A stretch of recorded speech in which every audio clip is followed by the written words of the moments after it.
For many people, making money online would be an absolute dream come true. If they could find a way to make money with a website or some other online venture, they could quit their job to focus on entrepreneurship, spend more time with their family, and finally take back control of their time and their lives. If you've visited any website, you've seen Google ads. These ads are everywhere, and for good reason.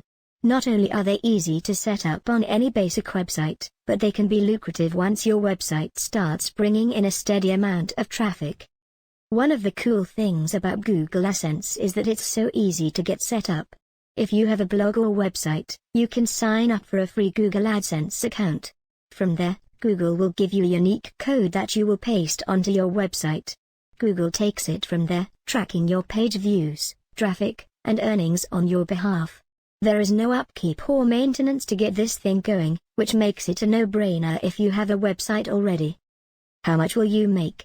I think my best month with Google AdSense was almost $5,000 over the last 10 years. That amazing month blew my mind since it was actually near the beginning of my blogging journey. When you go from making $0 to $5,000 in a month, that will rock your world. For me, it also got me even more excited because I knew there were other ways to monetize.